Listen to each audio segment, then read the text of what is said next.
पुरानी रंजिश के चलते निम्बरी के सरपंच राकेश की हत्या में 20 साल की सजा काट रहे पूर्व सरपंच कुलदीप को गोलियों से भुना और फिर दाव से काट दिया, जिससे उसकी मौके पर ही मौत हो गई। 2019 में निम्बरी गांव के तत्कालीन सरपंच राकेश की हत्या के मामले में 20 साल की सजा पाए कुलदीप उर्फ बिक्का की कल देर सायं हत्या कर दी गई। वह हाई कोर्ट से जमानत पर आया हुआ था। आरोप है कि वारदात को पूर्व सरपंच के छोटे भाई विकास व अन्य आरोपियों ने अंजाम दिया। कुलदीप गांव के अड्डे से करीब 100 मीटर दूर अपने शराब के ठेके पर बैठा हुआ था। देर सायं आरोपियों ने पहले गोली से उसे भून दिया और फिर धारदार हथियार से उसके मुंह, सिर व गर्दन पर ताबड़तोड़ वार करके काट भी दिया। जिस तरह बीच गांव में 16 जून 2011 को सरपंच को मारा गया था, उसी तरह आरोपियों ने ग्रामीणों के सामने वारदात को अंजाम दिया। पुलिस ने इस मामले में कुछ लोगों को हिरासत में लिया है और उनसे पूछताछ कर रही है। पुलिस को मौके पर एक पिस्तौल, 2 जिंदा कारतूस और 3 चले हुए कारतूस भी बरामद हुए हैं। मृतक कुलदीप सहित 5 भाई हैं। सबसे बड़ा भाई मानसिक रूप से कमजोर है। दूसरे नंबर का कुलदीप था।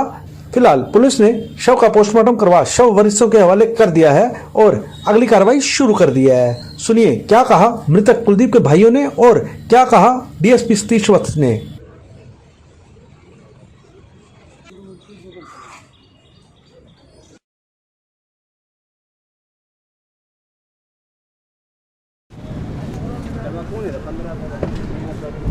मुझे रिवाज थी अपने एंटी पार्टी 8 साल पहला रोड़ा आया था, किसी बात कौन कहेगा आदमी मारेगा। वही प्रश्न के सुने बचा ले रहे थे सारे, ब्याह क्या करवा लिए थे। तो ना को रोड़ा था ना दवाइन की प्लानिंग थी कई दिन तक। बलिंदर और उसके छोरे 4-5 2-4 और हजार के भाई उसके गली के अपना आए है, उन्हें 5-4 गोली मारी है उस पर, फिर गंडाशिया गल काटे है। अच्छा फिर अपना इन भाइयों ने मेरे लग बताई बोले नो बात है मैं चलो भाई आओ इन बता रहा हूँ मैं मेरा ही फालतू की तो के दौड़ता बना कर बताऊँ ये गलत है। ये जमानत से बाहर आए थे? हाँ जमानत तो ली थी, इसकी 8 साल कैद काट का है, 20 साल की सजा हो रही थी ना भाई ना, इसी ने के 4 न हो रही थी, 4 भाइयों न हो रही थी सजा। जो मारने वाले थे उन्होंने कहाँ पे इस वारदात को अंजाम दिया? जो ठेका हुआ है बापोली रोड पर भाई निबरी गाँव में। कौन लोग थे जानते हो? अवलिंदर है भाई, गाँव का मौका का आदमी है यो, और उसके लड़के है 4 और 2 गाँव के हर 2-3 बाहर के लड़के बताए गए। टोटल कितने आदमी थे? 8-10 आदमी थे भाई। तो पकड़े भी गए थे पुलिस ने? पकड़े बताओ है छोटे भाई, बताओ है 5-4 आदमी पकड़े गए हैं और फरार है सारे। एकदम की दे रखी उड़ना भाई, छोटा भाई थी मान की भी। अच्छा भाई तो छोटा भाई बता दो बोले एसपी ने स्पॉट की देने की कही है भाई। तो आप लोग क्या मांग करते हो, क्या कार्रवाई चाहते हो? मांग तो क्या है भाई, ये जालियास का तो रखिए मांग रहा है। जैसे ही मेरे भाई ने मेरे को बोला भाई घर अपना वहीं साथ में ही थोड़ी दूरी में, भाई ने कहा मेरे को भाई चाय लिया, मैं चाय लेने के लिए चला गया। मैं चाय लेके जैसे ही वापसी आया मेरे को देखा तो वो ये जो वीरेंद्र और उसके लड़के और 2 मेरे और गांव के मंजीत और सुरजीत सनोवराज सिंह ये और 2 बार के थे अन्य, 2 अन्य थे। जो वीरेंद्र के हाथ में पिस्टल थी और उसके लड़के विकास के हाथ में पिस्टल थी, बाकी वो तेजदार हथियार थे जैसे गंडास वगैरह, जाती वगैरह ऐसी चीज़ थी। वो मेरे भाई को मारने लगे। मैंने शोर मचाया, एकदम चिल्लाया, मैं शोर मचाया, वो मेरी तरफ भाग लिए, मेरे भाई को मार के मेरी तरफ भाग लिए। मैं खेतों की तरफ भाग लिया। खेतों की तरफ भागने के बाद उन्होंने मेरे ऊपर फायर मारा, एक राउंड फायर करने के बाद मैं बाल बच गया। बचने के बाद मैं वहाँ से अपनी जान बचा के निकल गया। उन्होंने कहा धमकी मतलब मारेंगे तेरे को, मारेंगे, मतलब मैं तो निकल गया वहाँ से, भाग गया खेतों भाग गया। उसके बाद मैं आ जाता हूँ अपना बार पानीपत की तरफ बचाव करके। अपना ये भाई है जो मेरा जो लक्ष्मण है, उसके बाद ये यहाँ हॉस्पिटल में मेरे को पता लगता है, यहाँ आया भाई के पास, तो ये मेरा भाई यहाँ मिला मेरे को। यहाँ मिलने के बाद मेरे भाई ने मेरे को बताया ऐसे ऐसे वो आए, उनको मेरे भाई को मारने के बाद मेरे छोटे भाई को घर पे गए, उनको मारने की धमकी दे के उनको भी जान से, फिर वहाँ पे एकदम लोग इकट्ठा देख के और वो भाग निकले। तो मारने वाले कौन है, कोई आपसी कोई रंजिश है?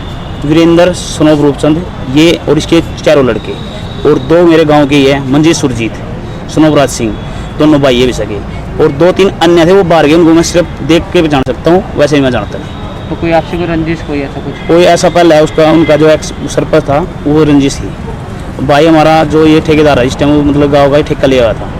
तो ये पहले भी कोई जेल आए? हाँ पहले। क्या मामला? वो सरपंच का मामला था, वो एक झगड़ा था, उसमें हमारा नाम आ गया था, वो जगह थे, उसमें जमानत पे हम बाहर है। कितने साल की? 9 साल हो गए, 2011 केस। तो कितने साल की सजा हुई है? उसमें 20 साल की। अभी जमानत हो गई? हाँ अभी जमानत। इस मामले में जो कल वाला वारदात हुई इसमें कुछ पकड़े गए हैं? अभी तक हमारे को बस पता नहीं लगा, हम तो इसी मामले में उलझ रहे हैं, गिरफ्तारी हुई है कि नहीं हुई, कुछ सुनने में आया कुछ हुई है, लेकिन पक्का बिल कन्फर्म नहीं, हमने देखे नहीं ना, कैसे कह सकते हैं ये वही है कि। और हम तो यही मांग करते हैं एस साहब से भी ज़्यादा से ज़्यादा कड़ी से कड़ी कार्रवाई हो, क्योंकि हमारे भाई को जैसे कि उन्होंने 5-6 तो गोली मार के उनको, ठीक है। मैं उधर से चिल्ला जब मेरी तरफ बाजे जी। क्या नाम है आपका? नीरज नोबल गया। क्या लगता है आपको? मेरा सगा भाई है, बड़ा भाई था, उसका छोटा भाई। ये कल शाम को निमरी गांव में आपसी रंजिश का एक मर्डर हुआ है। पहले 2011 में एक मर्डर हुआ था, तो उसका बदला लेने के लिए उस पार्टी ने दूसरी पार्टी के एक आदमी का कल शाम को चाकू गोली मार के हत्या कर दी है। उसमें FIR हमारे सदर थाना में हमने दर्ज कर दी है। वो 6-7 आदमियों के नाम उसमें लिखवाए हैं और पोस्टमार्टम शायद हो गया, अभी चला हुआ था, हो गया होगा। और हमारी सदर थाना की पुलिस इसमें इन्वेस्टिगेशन कर रही है। सर कभी कितना अभी कोई गिरफ्तार हुआ सर? पूछताछ चल रही है, अभी गिरफ्तारी अभी किसी की नहीं हुई है, जल्दी हम गिरफ्तार करेंगे।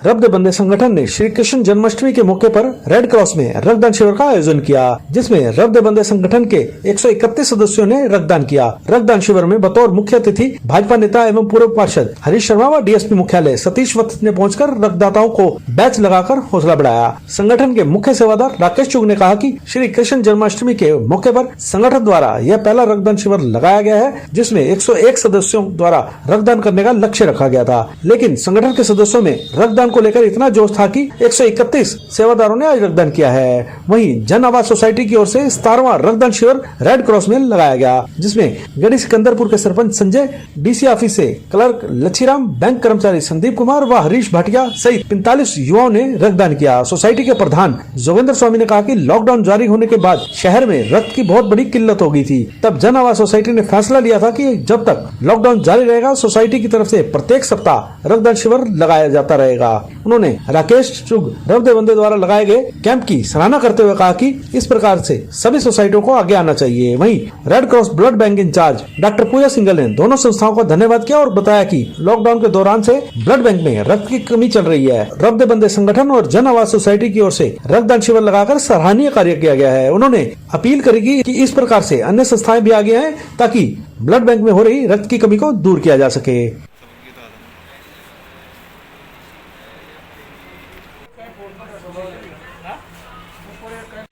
आज जन्माष्टमी के शुभ अवसर पर बहुत पवित्र दिन है। भगवान श्री कृष्ण जी के जन्मदिन पर रब्द बंदे संस्था की तरफ से रक्तदान शिविर लगाया गया है और करीब 70 यूनिट जो है वो रक्तदान हो चुका है और हमारा जो लक्ष्य है करीब 101 यूनिट का, वो भी पूरा हो जाएगा। अभी एक्चुअली क्या है, थोड़ा व्यवस्था ऐसी है कि डोनर ज़्यादा हैं और स्टाफ थोड़ा कम है, क्योंकि एक कैंप यहाँ और चल रहा है ऊपर जन आवाज सोसाइटी का, तो इस वजह से थोड़ी सी दिक्कत हो रही है। आज हमारी रब्द बंदे संस्था ने रक्त कैंप लगाया है, जिसमें अब तक 70 यूनिट रक्त हो चुका है। हमारा लक्ष्य 101 यूनिट का है, जिसको हम पूरा करेंगे और उससे भी उम्मीद है कि हम ज़्यादा से ज़्यादा रक्त का प्रयोग करेंगे। अब हम हर 6 महीने में एक कैंप लगेगा रब्द बंदे संस्था से और अब हमारी संस्था नए काम करती जाएगी। आज हमारा 17वां कैंप है और लगभग 550 यूनिट अब तक हम कर चुके हैं। मैं बहुत आभारी हूँ ग्राम पंचायत सरपंच भाई संजय जी का, पूर्व सरपंच हमारे साथी हैं भाई विजेंद्र जी, DP ग्रोवर जी, हमारे साथी कंवलजीत जी, सोनू शर्मा जी, मनीष जी, ये सारे मेरे वो साथी हैं जो हर समय कंधे से कंधा मिलाकर इस मुहिम को मेरे साथ मिल करके आगे बढ़ा रहे हैं। और ये हमारे साथ जिस प्रकार से शुरू से जुड़े हुए, इसी मुहिम को आगे बढ़ाते हुए हम लोग लगातार लोगों को एक निश्चय करके चलें कि हम रक्त की कमी में किसी को मरने नहीं देंगे, ये हमारा प्रयास है। लॉकडाउन के बाद भी हमारे कैंप जारी हैं, क्योंकि अब तक कोई संस्थाएं आगे नहीं आई थी रक्तदान के लिए। मुझे खुशी है अब कुछ संस्थाएं आगे आ रही हैं, रक्तदान कर रही हैं, उनका बहुत बहुत धन्यवाद। हमारे कैंप लगातार लगेंगे और जब तक लगेंगे तब तक रक्त की का ना दें कि रक्त तब पूरा हो गया, पर्याप्त हो गया। इस साल हम लगातार कैंप लगाते रहेंगे, पूरा साल हम लगाएंगे। आज रेड क्रॉस सोसाइटी के लिए बहुत ही अच्छा दिन है। आज 2 हमारे सहयोगी संस्थाएं हैं, जन आवाज सोसाइटी जो कि हमेशा हर मंगलवार को कैंप लगा रही है, एक उसका कैंप है, और जन्माष्टमी के उपलक्ष्य में रब्बे बंदे संस्था, ये नई संस्था हमारे साथ जुड़ी है। ये लॉकडाउन के कारण हमारा बहुत सारी नई संस्थाओं से जुड़ा हुआ है। यहाँ राकेश टोक जी पहले हमेशा हमारा कैंप लगाते थे, तो ये संस्था एक नई संस्था हमारे साथ जुड़ी है। बहुत बहुत शुक्रिया उनका। और रब्बे बंदे का टारगेट 101 यूनिट्स का है, उनके मतलब बंदे मोटिवेट हुए हैं। देखिए अभी तक 60-65 हो चुके हैं रजिस्ट्रेशन। कितने आते हैं? योगिंदर स्वामी जी का तो हमेशा ही, उनका तो है ही 50-60 का मतलब होता ही है हमेशा, उनका जो हमारे से वायदा है, तो वो हमेशा अपना वायदा पूरा करते हैं। जो कमी चल रही है रक्त की, उसको हम किसी हद तक थोड़ा झेलने में कामयाब होंगे, पूरा करने में कामयाब होंगे। मैं दोनों संस्थाओं का हार्दिक अभिनंदन करती हूँ, स्वागत करती हूँ। अगर रब्बे बंदे के फिक्स डोनर हैं तो 3 महीने 4 महीने बाद भी लगाएं, 6 महीने में भी लगाते हैं तो बहुत बहुत स्वागत है।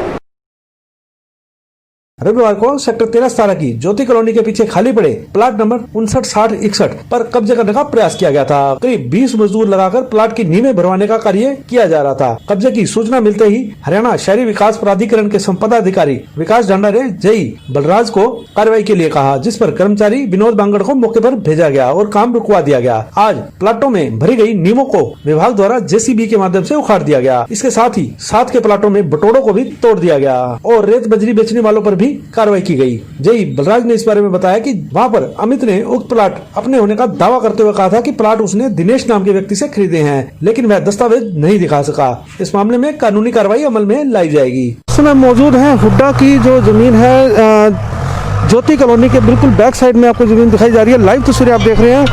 ज्योति कॉलोनी के बैक साइड का ये एरिया है, जो 4 प्लाट है। इन 4 प्लाटों पर इतवार को कुछ लोगों ने अवैध निर्माण करके कब्जा करने का प्रयास किया था, जहां पर आप लाइव तस्वीरें देख रहे हैं। फिलहाल पानीपत ब्रेकिंग न्यूज की ओर से यहां पर जेसीबी चलाई जा रही है। जो अवैध नींव बनाई गई थी, नींव खोदी गई थी, उन नींवों के ऊपर जेसीबी चलाई जा रही है लाइव। और ये प्लाट हुड्डा के अंदर आते हैं। हरियाणा विकास शहरी प्राधिकरण की प्लाट है और इसका प्रयास किया गया था यहाँ पर कब्जे करने का, लेकिन यहाँ पर किसी प्रकार से ये प्रयास को रोक दिया गया था और इस पर निर्माण को रुकवाया गया था। और ये आज जेसीबी चलाकर इसको ध्वस्त किया जा रहा है, जो इन्होंने प्लाट पे कब्जे करने का प्रयास किया था। कोई कागज पेश नहीं किया और उनको किसी प्रकार से ये हुड्डा की लाइन है। पहली बात, उनके पास कोई किसी प्रकार के कागज नहीं होंगे, क्योंकि ये जो ज्योति कॉलोनी है वो पहले इसमें कोर्ट के थ्रू इसमें भी ये 80% हुड्डा लैंड में बसी हुई है और हमारे जो प्लॉट है उन पे भी कब्जा किया हुआ है, जो अलॉटेड प्लॉट हैं।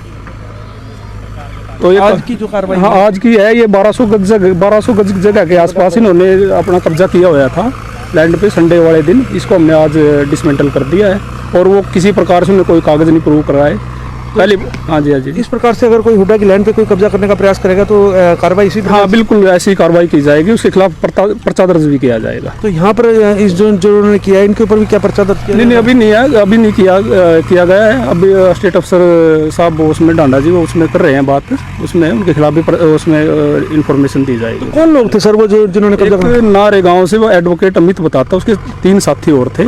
हाँ, और हमने किसी सेठ से खरीदी हुई है। हुड्डा की लैंड को कोई कैसे बेच देगा उसको? ये तो वैसे हुड्डा ही लैंड है, तो इसमें वो सरासर ये कब्जा था और किसी प्रकार से और ये उनका कोई इशू नहीं था। हरियाणा फ्रेश शुद्ध घी का नाम बड़ा, शुद्धता की कसौटी पर खरा। हरियाणा फ्रेश एगबाग शुद्ध घी, स्वाद घर के घी जैसा। हरियाणा फ्रेश शुद्ध घी। पानीपत ब्रेकिंग न्यूज पर ताजा तारीन समाचार देखने के लिए आज ही चैनल को सब्सक्राइब करके बेल आइकन दबाएं, ताकि आपको ताजा खबरों के अपडेट मिलते रहें। देखते रहिए पानीपत ब्रेकिंग न्यूज।